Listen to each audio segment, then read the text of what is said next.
I need that level of authenticity for me to really connect with the material. And I think you could feel that, right? When somebody hasn't lived that experience or this isn't something that they know a little bit more intimately. And that's where research in filmmaking is huge. That's a good majority of the writing process is just learning what you're writing about.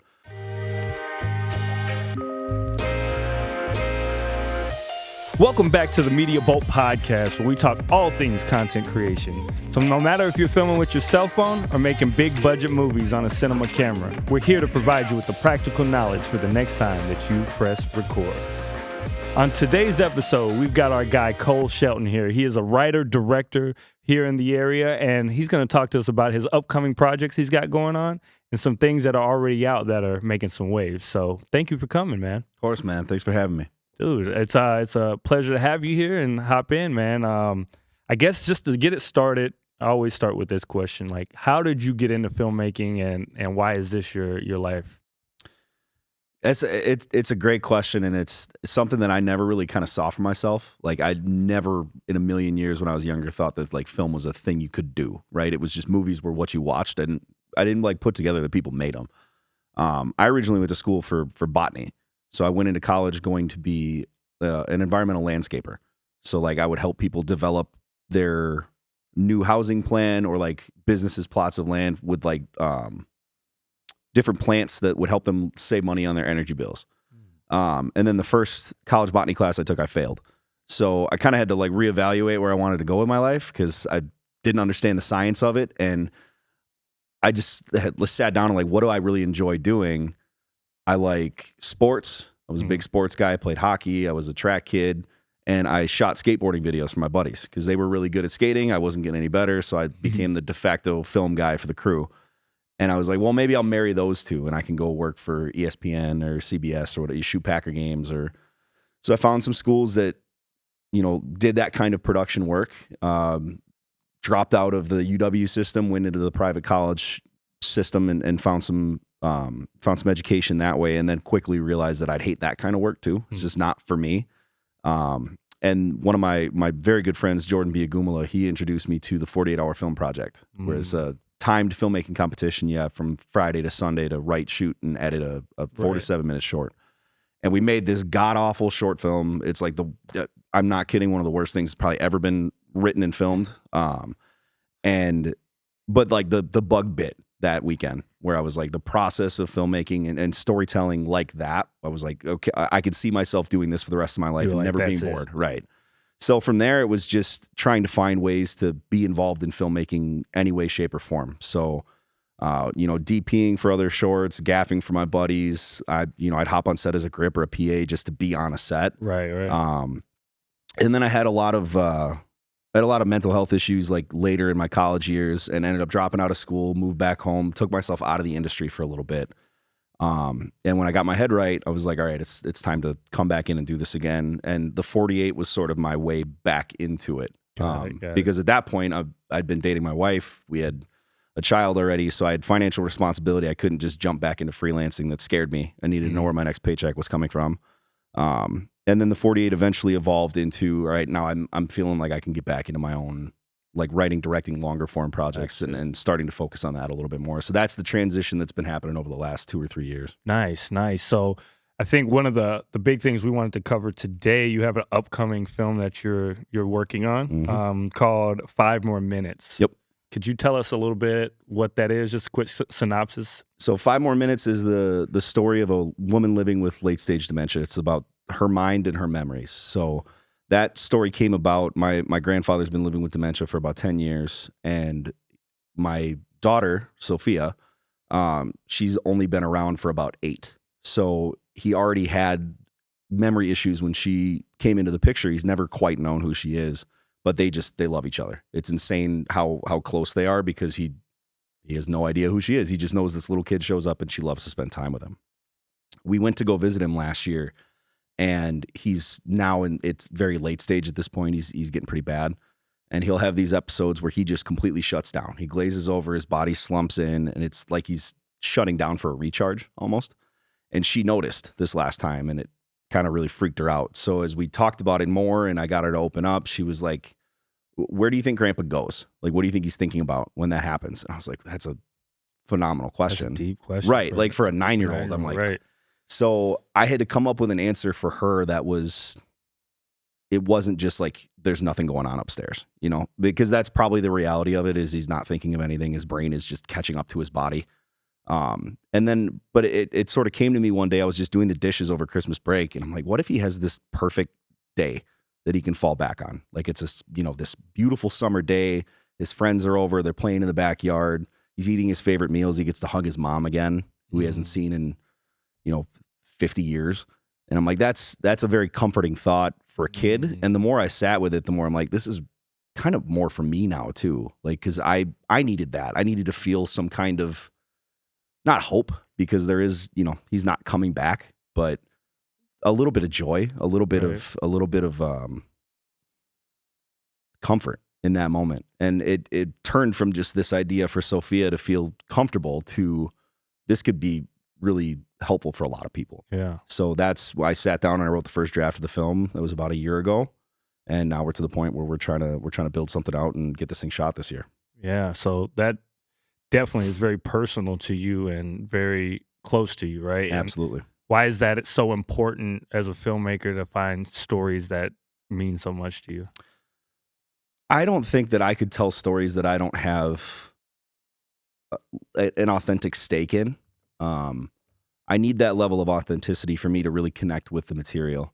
And I think you could feel that, right? When somebody hasn't lived that experience or this isn't something that they know a little bit more intimately. And that's where, like, you know, research in filmmaking is huge. That's a good majority of the writing process is just learning what you're writing about. But if you don't have that level of connection to what you're making and you're just making something because you think it's cool, it's very surface level and you can tell. So I think that level of connection, that deeper understanding of the material that you're putting out there into the world, there's an empathy to the audience saying, hey, like, I'm going through this with you. Like, I made this because I'm going through it, and I'm hoping that this helps you if you're going through it too. And that's ultimately my goal as a storyteller is I want to help people sitting in the audience. I want to take you out of your life for 5 minutes to 2 hours, depending on if it's a short or a feature. Right. But even if it's something that is directly affecting you, I don't want you to have to feel the pain you're feeling. I don't want you to have to feel the worry you're feeling. Let's just sit and let's chat for 2 hours and let's take your mind off of it. And you can come out of that with a different perspective and maybe a little bit more hope, a little bit more joy, or just a different look at the way that you're experiencing life. Yeah. It's beautiful. It's beautiful. And so where are you at in the process with 5 More Minutes? So it's fully cast. My daughter's actually going to play the lead. We had her do the 48 this past year just to see if she had the acting chops, and she really did a great job. Like, that's not even me being a dad. That's objectively me as a director. Yeah. She did a phenomenal job in the role that we gave her. And this one is a little easier for her because it's a silent film. So there's no dialogue for her, and she was really good with the emoting just with her face. So that part I'm really excited for her because this is really, it gets her to sort of stretch her wings a little bit and show off what she can do. We cast a phenomenal actress out of Minneapolis to play her mom in the film, Chelsea Grant. She's got a laundry list of IMDb credits. She's amazing. And then Maureen Jensen is going to play the older version of Sophia when she kind of comes back to herself. And she's another great actress. I haven't worked with either of them, but I'm excited to. I've had really, really good conversations with both of them. We've got most of our key department heads locked in. Now we're just at the point where we're trying to find some funding, make sure that we can actually get people paid for this one. Very cool. Very cool. With that aspect, are there any places that people can go get involved, follow the film? Our donate? website, falsetakefilms.com. That's my production company, False Take Films. There's a tab on there for 5 More Minutes. Sign up for the mailing list and learn more about the inspiration for the film. I kind of went over the story, but it gets a little deeper in there. And we're going to launch crowdfunding sometime in January. So if people are interested in helping us get this thing to the screen, they've got an opportunity to help us financially as well, which would be great. So hopefully, if you're watching this or listen to this now, the crowdfunding will be up and rolling or very close to. Yep. Absolutely. Absolutely. Well, let's move on to another project that you have, your film Sparkplug. All right, I got to watch it, and I think initially wasn't sure what it was about, and I didn't want to like read too much about it. I just wanted to watch it. And 3, 4 shots in, I was so glued to the screen because the cinematography and how beautiful the landscapes looked. I love cinematography, so that really like sucked me in immediately. And then I was, the pacing was really good. I don't want to tell too much of the story, but I really enjoyed this short film. So I just want you to kind of give us a quick synopsis of what Sparkplug is, and then we'll talk a little deeper about kind of your thought process throughout it. For sure. So Sparkplug sort of was born as it's more of a character study than anything. I just wanted to put something together that was like these two characters that have this animosity towards each other.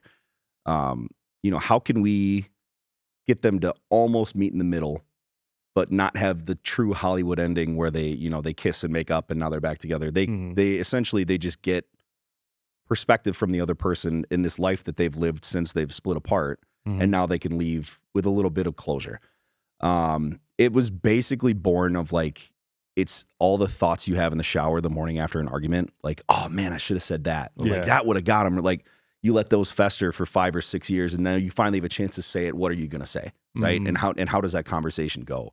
So it was a study that I wrote as I've got another project that I'm working on that's a Western, and the two characters are very similar to Oliver and Emma. And I thought, well, let me write something in the modern day that's a little easier to shoot, where I can play with the motivations for these characters, and does that relationship work, right? So that was really the main objective with that film, and I think it worked really well. Right. And yeah, I mean, it was a fun film to shoot. We shot it over a weekend in October, Friday, Saturday. It was actually a day and a half shoot, so it was really, really quick. We got rained on halfway through Saturday, so we kind of had to wrap up because everything's exteriors. Yeah. And it was a different process for me because I get way too meticulous. I get in the weeds with like all the technical aspects. Yeah. And this time I said, I'm not doing any of that. I'm going to let the actors flow dictate the day. I don't want to come in with like a really rigid shot list. It's like, what looks good? All right. Did we get everything in that? Cool. Let's scrap the rest of that. And I let them sort of take over the set. And then I would come in with the camera after they found their beats. Yeah. And I'm like, let me just organically be in here and see how that works. And I think it worked really well. That was something I noticed, that the cinematography felt natural and like it wasn't evading. I didn't feel like I was ever pulled out of like a scene because it's like something was overlit or anything like that. So that was kind of out of necessity because you wanted to allow the filmmakers or the actors to really kind of do the I thing. wanted you to feel like you were right there with them. Like there's a particular scene, there's a whole sequence in the car where they're driving back to her broken down car, and like a deliberate camera choice I made was like, I just want you to feel like you're their child in the back seat and mom and dad are arguing. Like, how do we accomplish that, right? Because that gives you that nervous tension right away, and you start to have that weird feeling in your gut, like, oh, okay, like I don't like that they're arguing, stop it. So those camera choices, it was way more motivated about like, what's the emotion I want the audience to feel in this moment, not necessarily what's going to look the best. So we scrapped a lot of shots that looked really great, but when we watched them back in the edit, we're like, okay, like it doesn't do anything for the story. Right. That's deep. I like that. Where can people watch this film right now? And let's start with that. It's live on a couple different places. So we're up on YouTube. That's the easiest, most accessible one. We're on a couple different streaming services. Red Grade TV is a streaming service that's actually owned by a former Milwaukee filmmaker, Champ Robinson. Momitu is another one. They're hosting a competition right now that Sparkplug's a part of. If we win it, then it's hosted on there permanently. If we don't, then it's not. But and then there's a couple different I'm blanking on the Short Films Matter, just posted it. They're a bigger review site. They want to keep it up there for a little bit. And we launched with Film Shortage. So it's another platform that just highlights independent film. And they really like the film. And we released the film with them initially. So now let me ask, once you're done and you wrap the project, you put it out, how do you go about getting some of these different entities to either look at these films or submitting to festivals? Like, what's your process with that? Yeah, the festival run was interesting because we played at a lot of festivals, and I cast a really wide net for this one, and there was some that I didn't want to submit to. I knew it would, we're not going to get accepted into this one. They don't take this kind of film. I'm not going to waste my money. But I submitted to as many festivals as I thought we would get into as possible. And I've learned that I don't think that was necessarily the right approach. There were plenty of festivals it screened at that I just don't know if it was worth my time making the trip out there. I was screening with the same people I'd been screening with for the last 5 or 6 showings. What is it doing network wise for me? The same people are seeing the film over and over again. So I would do that differently if I were able to do it again. How so? I'd just be a little bit more intentional about where I'm submitting it. I wouldn't submit to as many local festivals. We played at Wisconsin, which is an incredible Wisconsin Film Festival is incredible. It's really hard to get into. And we premiered the film there. And then a lot of the same people I saw over the course of the festival run, it was the people that I met at the Wisconsin Film Festival. So I'm like, what is this doing for me right now other than just screening in a different city? So And we got some laurels and we won some awards, and that's always helpful to have hardware attached to the film. It legitimizes it online in the eyes of people who don't fully understand the intricacies of what the film is. But I would have preferred to see it cast a little bit wider nationwide and play in different communities with different values to see how it was received in those areas, rather than Wisconsin is Wisconsin, whether you're in Milwaukee or Sheboygan or Madison or where for the most part, we're all kind of the same mentality. So it was really, really well received here, but it's like playing the same festival 20 times. And how was the streaming services? What was that more of you reached out to these places? I reached out to a couple. Yeah. Film Shortage we submitted to. So that was one is a paid submission and they took it. There were a couple other ones where Champ's an old buddy of mine. So he saw the film and he was like, I have all of my stuff on here. This is so different from everything we have on Red Grade. I want to start getting into films like that. This is a good stepping stone for us. So that was a personal relationship. And then the other ones, it's just through, it's done really well through like a couple different Instagram accounts have highlighted it and people have reached out that way where they're like, hey, we've got a chance to see this. We really like it. We want to host it on our platform. So a lot of it is just online networking. Not much of it came from those physical screenings, actually. Gotcha. That's interesting. I think that's good knowledge for the viewer, people that are like, okay, I'm making my first short film. What do I do now? What's next? And it's different for every film. You never know what how your film's going to perform. In festivals, it might not do great, but online it might do amazing. Right now, we did amazing at festivals, and it's a little harder for us to get things going online. We've had a couple really great opportunities, but there could be, we've swung and missed a lot more than we've hit a home run on some of these online opportunities. So it's really interesting to see what plays well on social media versus what plays well in an artistic venue. Yeah, that's true. That's true. Let's switch up a little bit. We're going to talk about your writing. How do you find flow when it's time to write? I don't. That's one of the hardest parts of the process for me is just getting in a rhythm of writing. I'm a big ideas guy. I like letting things like fester, and I jot things down a lot. But then when it comes down to like sitting down and writing a script, I hate it. I hate that whole process.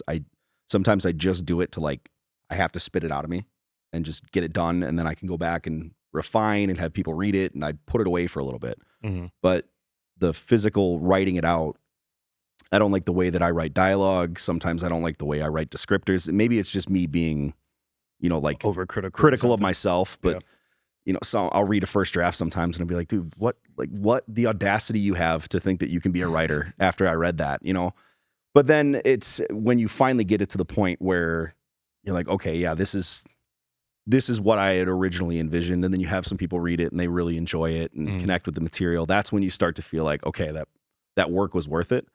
But the conceptualizing is really where I think I have the most enjoyment in the process is just how long it takes to come up with that idea and threading those pieces together. What's your workflow with that? Are there are you a sticky notes person? Are you like, okay, I got to write down little pieces and chunks at a time and then bring it together? Like, what do you like to do? It's kind of different every time, I would say. Sometimes Sparkplug was like all music inspired. I was really into like Noah Kahn and like that folky type music at the time. Yeah.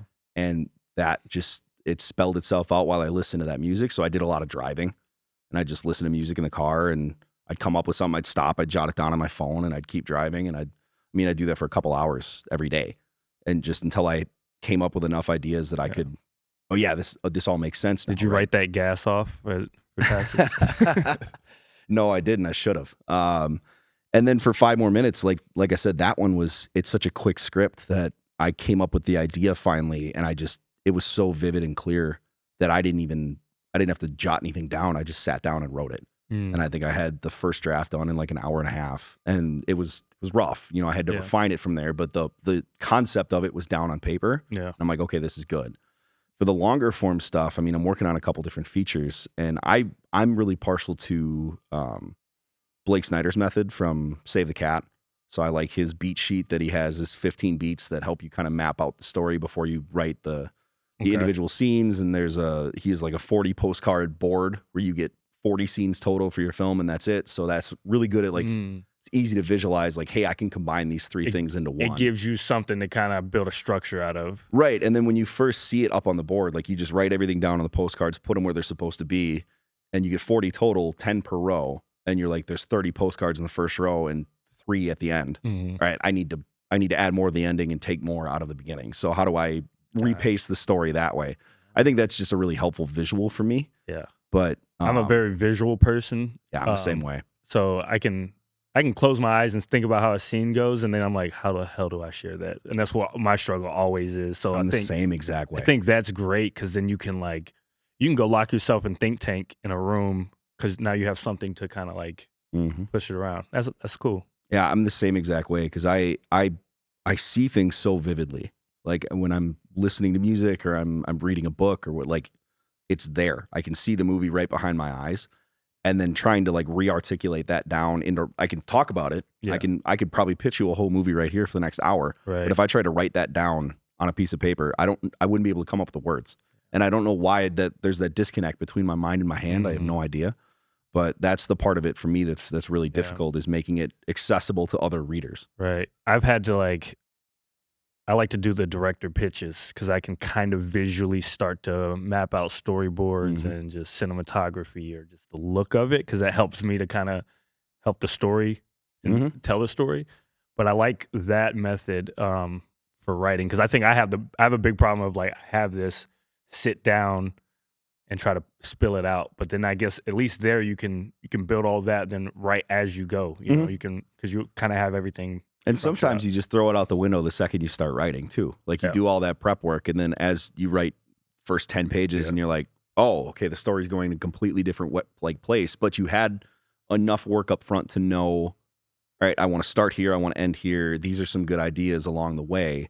But that framework is at least helpful for now I just have to connect the dots. I don't have to sit there and think I'm 120 pages away from finishing this script. That's daunting, But if you think about it I just have to make it 3 more pages to get to this next checkpoint. Yeah. Makes it a little easier. Yeah, for sure. That's a great piece of advice right there. All right, so once you're like, okay, I like my script. Maybe I've sent it to a couple people and we've refined it quite a bit. And, we're in a place of let's start down the pre-production process. As a director, who's your first phone call? What role do you like to get on board first to kind of get everything kind of started?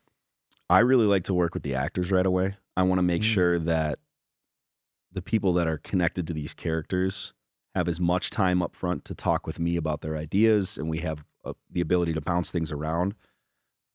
I just like knowing who's going to be those characters, and I can picture, this particular face with this character as I'm talking to the DP, or as I'm talking to the editor, or as I'm talking to the colorist. Because some of that to me, from a technical perspective, is if I'm, bringing in a ginger actor, I'm like, now we have to worry about production design. We can't have that same color behind her hair. Whereas if we brought everybody else in and then we brought these actors in, now we have to adjust the plan that we made.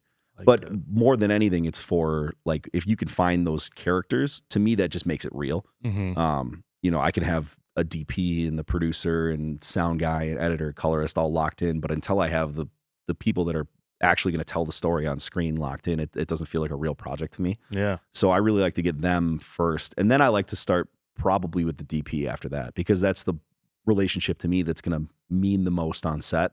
Yeah. Is developing that look and talking about the movies that inspire us for the look of the film and for the tone of the film, and being able to like sit down, and whether I'm sitting down in person with the DP and watching those films, or hey, here's a list that I think works well. What are you coming up with? Um, the more you develop that relationship up front in pre-production, the easier the on-set stuff is. Yeah. And since you are a visual person too, do you kind of put together lookbooks or like anything for the DP, or are you kind of letting them hear the story for the first time and make decisions from there? I like to let them make decisions. When I get too deep into like what the look should be and what I think the look should be, then nobody's gonna be on the same page as me, because I'm very specific. So then I'm gonna start to really not want to work with any particular DP, because they're bringing in ideas that I'm like, that's not a part of my plan. So I'm always gonna have those images in my mind regardless, but if I don't put them to paper, they're not really real to me yet. And then somebody can come in and show me something and say, hey, this is kind of what I'm thinking. And I'm like, oh, okay, wow, that really meshes well in my mind. I can smash those two images together and it works. But if I tried to put them next to each other on pieces of paper, two different lookbooks, start trying to compare them. Right. Then I'm always going to lean towards mine, because it's my baby, right? It's my idea. Okay. And then also on top of that, I love to bring in music as early as I can. I love to work with composers early, and I just send you the script and be like, hey, write a sketch of what you think could be for this character, or like an overarching theme for the short.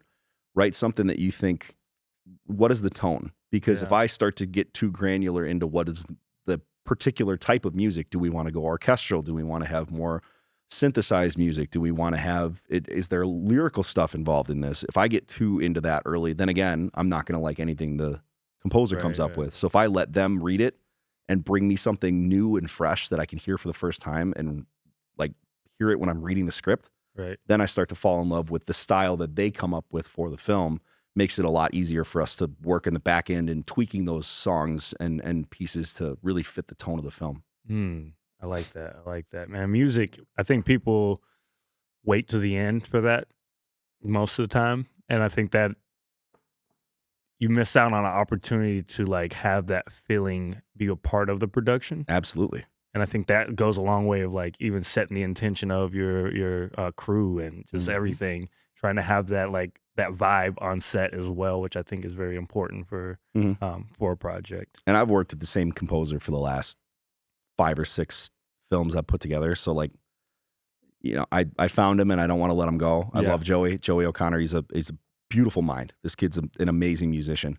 But also it's really easy at that point to, if you have 2 or 3 different people you want to talk to, whether it's DP or music or actors, that are all going to give you something a little bit different. I mean, you have the option to then, all right, here's the lookbook from this DP and here's the music from this composer. I like the 2 of them. Do they match? Right? Or does this one match more with this DP? And you get a little bit of that where it's not, you're trying to smash that together in the edit.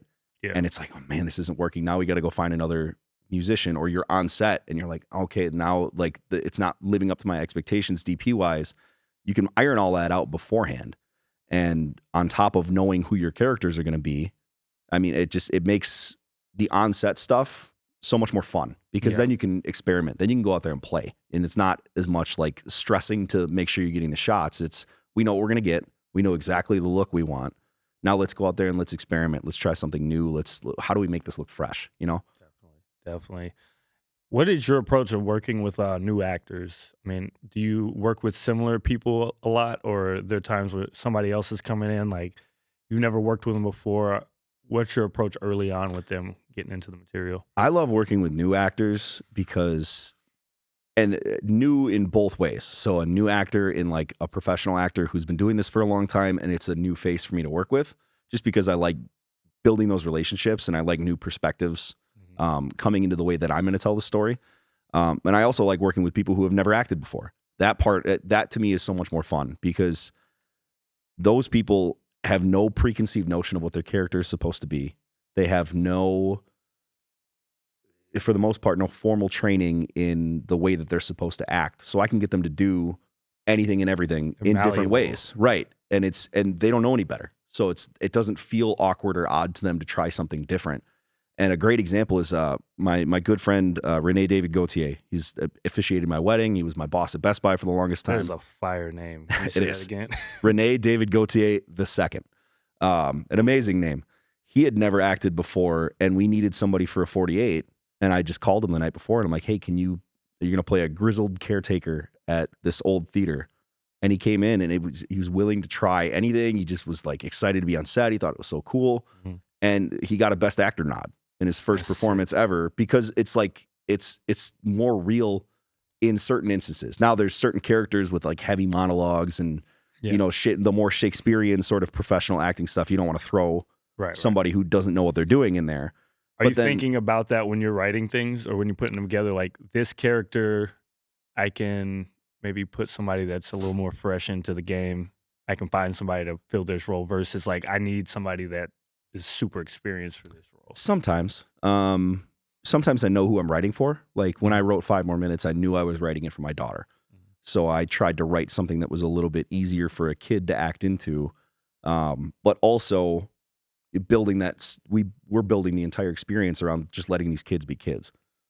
We're going to try not to make it a professional setting where they have to hit the same mark every time. And that it bleeds out into the whole production. How do we make it organic for these kids to just be children and not child actors?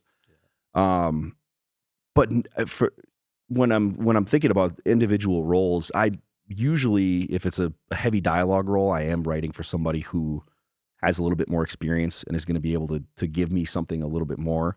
But people always surprise me. You never know. I could have anybody read the script and be like, I really could see myself in this character. And screw it. Let's set up a read then. Like, let me go read the scene and let me see how it is. You never know what you're going to get. So I really don't write with any particular person in mind.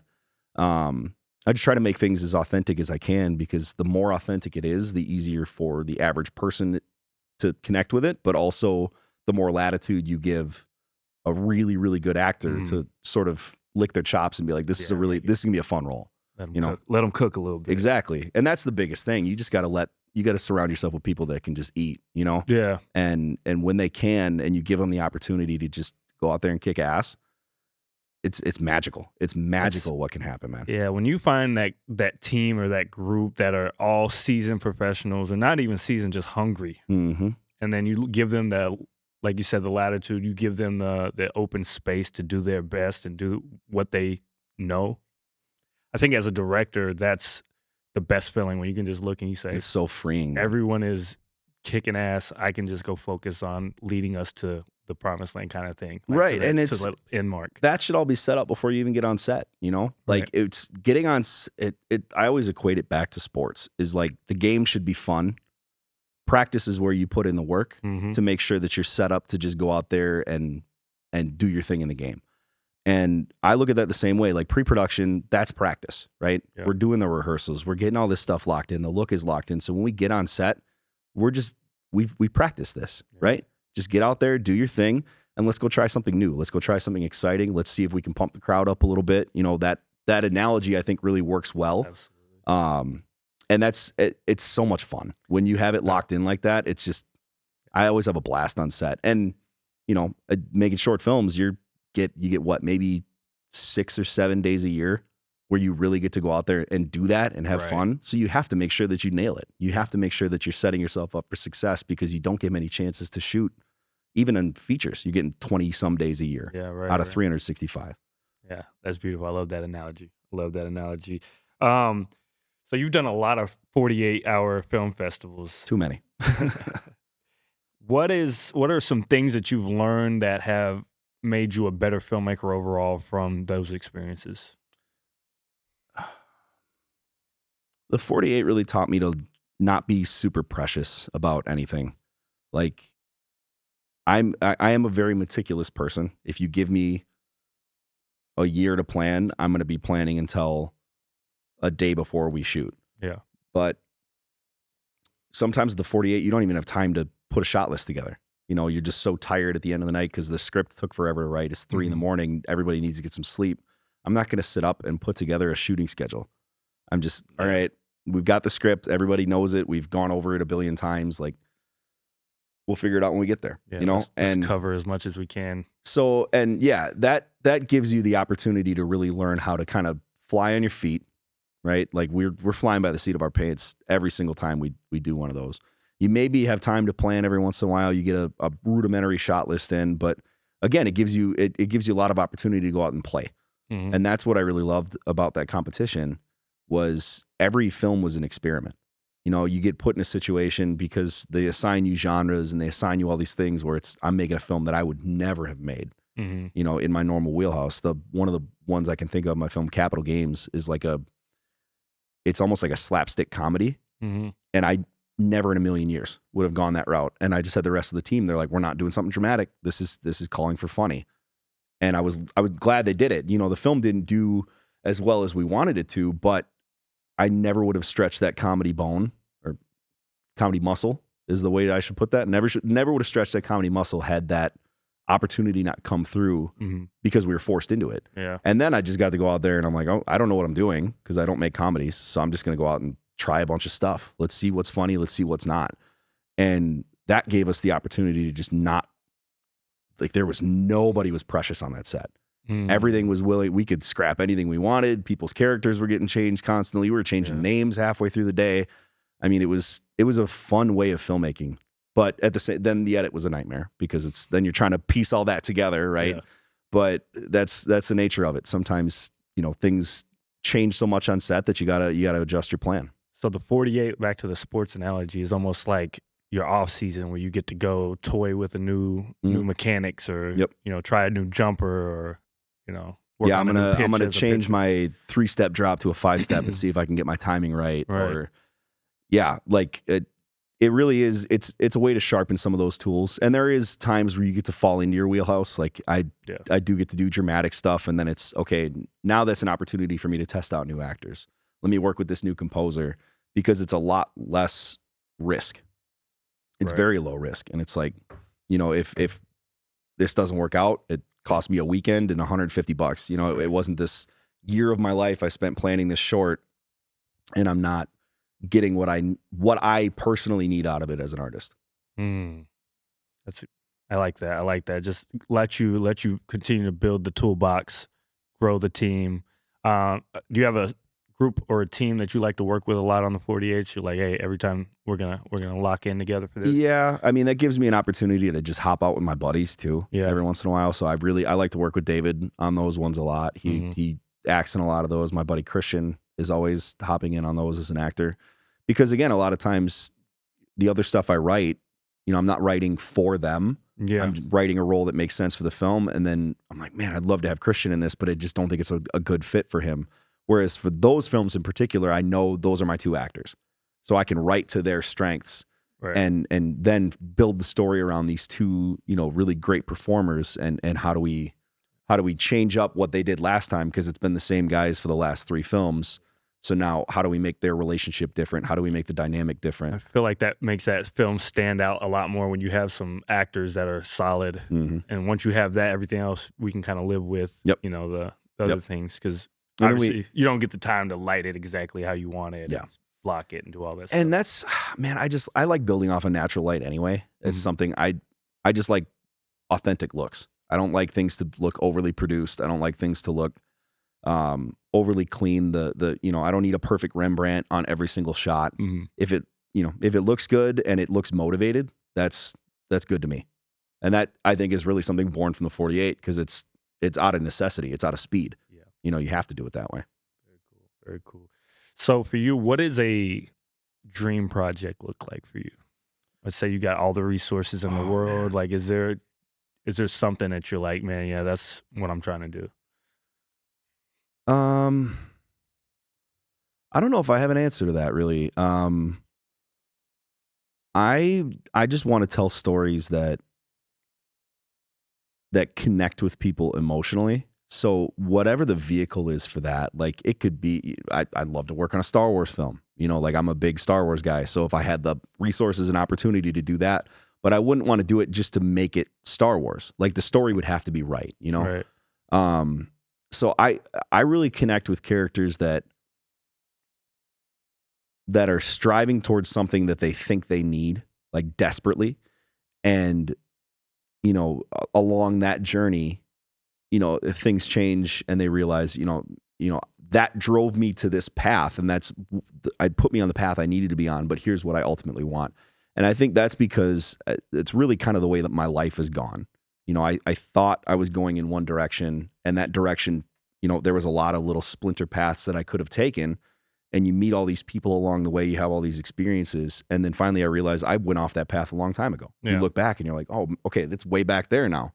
Like I've veered off like crazy, but my life's all the better for it, and I'm a better person, and I've learned from those experiences. I like those kind of characters, and I think that's, saying it out loud, is a pretty generic film hero. That's the tried and true Greek mythology film hero. That's Luke Skywalker. But I don't know. I just have to connect with those characters, those roles in the story, and then the vehicle around it could be a Western, could be a space epic, it could just be a really low key drama. As long as the characters and the story are engaging and can help people realize something about themselves, that's what I really enjoy.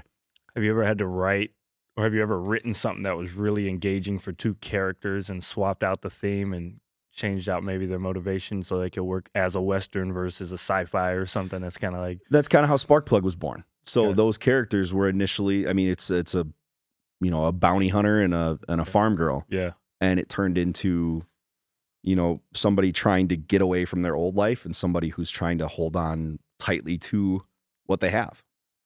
And that was the essence of those characters, but I put it in a modern shell and took the Western out of it. And now it's just a romantic drama, and it works exactly the same. So as long as characters are motivated the right way, the package doesn't matter, Love that. That's beautiful. That's beautiful. So for our listeners and viewers, where can they find out more about you? Social media is probably the best way to keep up with me. Instagram, Cole J. Sheldon. That's where I'm probably the most active. FalseTakeFilms.com is where we house all our work if you want to check it out. Absolutely. Absolutely. Well, I just want to thank you so much for jumping on and coming on the podcast with us. This has been great, and I learned a ton today about writing and directing. I appreciate you guys having me on. This is awesome that you guys are doing this for everybody. Absolutely. Absolutely. So no matter where you might have watched this or listened to this podcast, do us a favor and like, share, all the good things, comment down below, and help this get pushed out more. And we appreciate you tuning in today. And until next time, we'll see you. Peace.